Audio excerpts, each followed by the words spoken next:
सोचिए, दोनों आंखें चली गई और फिर भी वो दुश्मन के हजारों सैनिकों पर भारी पड़ा।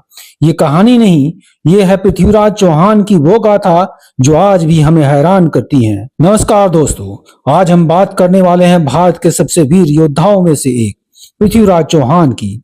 हम सबने उनकी बहादुरी की कहानियां सुनी हैं, लेकिन आज हम जानेंगे उस अविश्वसनीय पल के बारे में जब उन्होंने अपनी आंखों की रोशनी खोने के बाद भी वो कर दिखाया जो शायद कोई और नहीं कर पाता। ये कहानी सिर्फ युद्ध की नहीं, ये है हिम्मत की, रणनीति की और उस जज्बे की जो हमें सिखाता है कि असली ताकत आंखों में नहीं, हौसलों में होती है।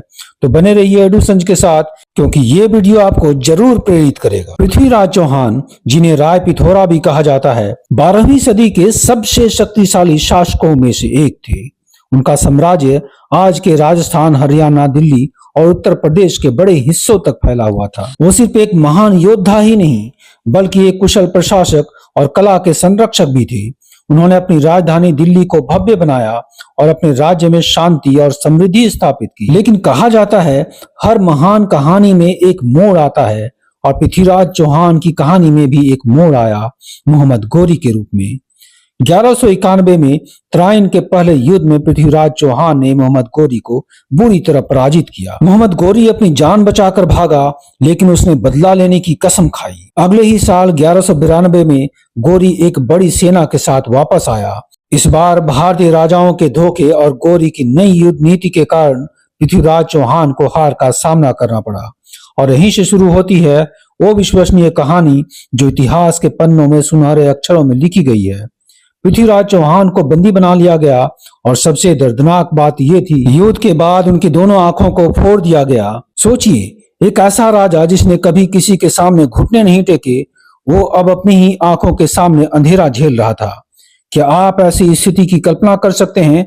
नीचे कमेंट्स में जरूर बताएं। गोरी चाहता था कि पृथ्वीराज उसके सामने घुटने टेक दें, उसकी अधीनता स्वीकार कर लें। उसे लगा कि अंधा करने के बाद बंदी बनाकर वो चौहान को तोड़ देगा, लेकिन वो पृथ्वीराज चौहान को नहीं जानता था। अंधापन एक सजा थी, लेकिन चौहान के अंदर एक योद्धा अभी भी जिंदा था। उनकी सुनने की शक्ति, उनकी सूझबूझ, उनकी याददाश्त, सब कुछ पहले से ज्यादा पैनी हो गई थी। इस मुश्किल घड़ी में उनके साथ थे उनके दरबारी कवि और खास दोस्त चंद्रवरदाई। चंद्रवरदाई ने हार नहीं मानी। उन्होंने पृथ्वीराज का हौसला बढ़ाया और एक ऐसी योजना बनाई जिसने गोरी के होश उड़ा दिए। चंद्रवरदाई ने गोरी को यह विश्वास दिलाया कि पृथ्वीराज चौहान शब्द भेदी बाण चलाने में माहिर है। शब्द भेदी बाण वो बाण होता है जिसे आवाज की दिशा पर चलाया जाता है। गोरी, जो अपनी ताकत पर घमंड करता था, इस दावे को सुनना चाहता था। उसने सोचा, एक अंधा राजा भला क्या कर लेगा, और यही उसकी सबसे बड़ी भूल थी। गोरी ने पृथ्वीराज चौहान को अपने दरबार में बुलाया। पृथ्वीराज को जंजीरों में जकड़ा गया। चंद्रवरदाई ने गोरी को बताया कि चौहान को निशाना साधने के लिए एक खास दूरी और ऊंचाई से बाण चलाना होगा। चंद्रवरदाई ने गोरी के सामने एक ताली बजाने वाले को खड़ा किया। उसकी आवाज पर पृथ्वीराज चौहान को निशाना लगाना था।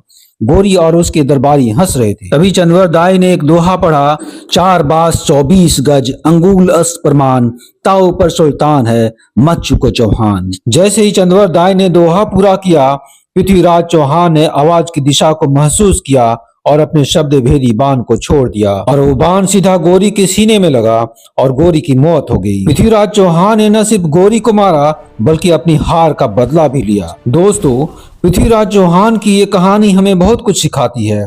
ये हमें याद दिलाती है कि कितनी भी मुश्किल परिस्थिति क्यों ना हो, उम्मीद का दामन नहीं छोड़ना चाहिए। आपको पृथ्वीराज चौहान की इस कहानी का कौन सा हिस्सा सबसे ज्यादा प्रेरणादायक लगा? नीचे कमेंट्स में जरूर बताइए।